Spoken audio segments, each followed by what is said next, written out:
In the dimly lit confines of his study, Robert Allen Monroe reclined in his plush armchair, pondering the mysteries of existence. It was the year 1958, and at the age of 43, Monroe was a respected radio broadcasting executive. He had built a successful career in telecommunications, but he couldn't shake the strange and unsettling events that had begun to unfold in his life. On this particular evening, as he delved into a tome on metaphysics, he felt an inexplicable sensation deep within his chest. It started as a subtle vibration, like a distant thunderstorm approaching. But it soon grew in intensity until it was impossible to ignore. Panic coursed through him as he was gripped by a sudden fear that he was dying. Lying down on his study floor, Monroe's consciousness wavered on the precipice of life and death. It was then that he realized he was no longer tethered to his physical body. He hovered above himself, an incorporeal observer of his own existence. The shock of this out-of-body experience was overwhelming, and he desperately sought to return to the safety of his flesh. With a sudden jolt, he was back in his body, gasping for breath. He couldn't comprehend what had just transpired. Had he truly left his own body behind? Or was it some bizarre hallucination? Terrifyingly, similar episodes followed with increasing frequency. Each time, Monroe found himself weightless and floating around the room. He would watch his physical form from above, disconnected from the corporeal world. Fear gripped him, and each time he would will himself back into his body. Desperation drove him to consult doctors and psychologists, seeking answers to these bizarre occurrences. To his relief, every medical professional declared him to be in perfect health. Physically, he was robust, but mentally, he was unraveling. The experiences continued, each one more surreal than the last. Monroe, once a rational businessman, felt compelled to delve into the depths of this mysterious phenomenon. He made a life-altering decision to leave his corporate career behind and dedicate himself to the exploration of consciousness. His goal was to gather scientific evidence proving the existence of alternate realities and the legitimacy of out-of-body experiences. In his quest to make cosmic travel more accessible, Monroe developed a groundbreaking technology known as hemispheric synchronization, or Hemi-Sync. This innovative system employed audio patterns containing binaural beats to synchronize the brain's left and right hemispheres.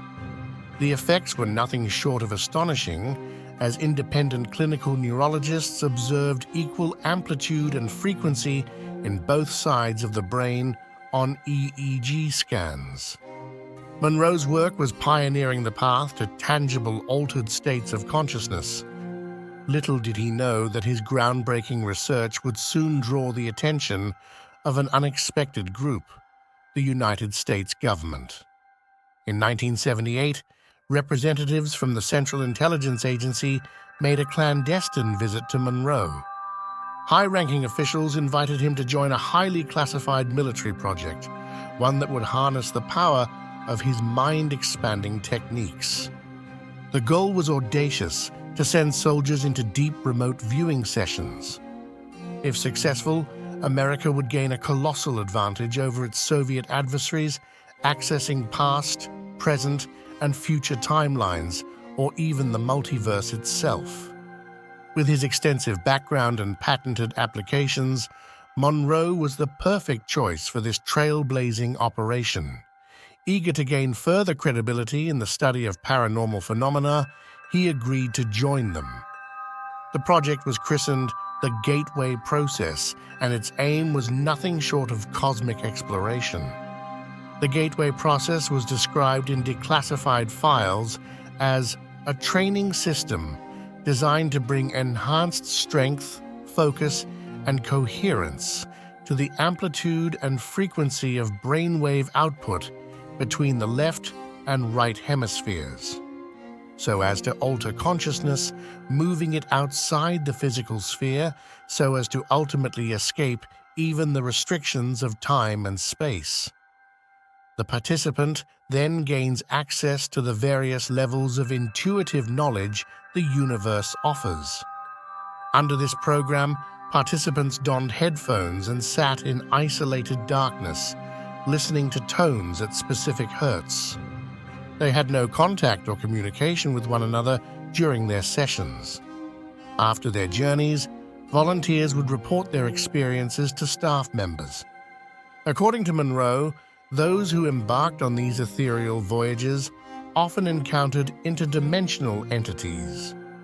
The most frequently witnessed beings were the reptilian humanoids, creatures so unsettling that viewers began referring to them as the alligators due to their crocodilian features. Strangely, Monroe was already well acquainted with these enigmatic beings. Throughout his years of astral exploration, he had observed these saurian creatures on countless occasions. Over time, he uncovered a series of unsettling truths about them. The reptilian humanoids had controlled and enslaved humanity for millennia. They existed and operated in the fourth dimension, only visible to individuals who could perceive beyond our extremely limited spectrum of visible light. Reptilians fed off the spiritual life force of humans, a source Monroe referred to as loosh.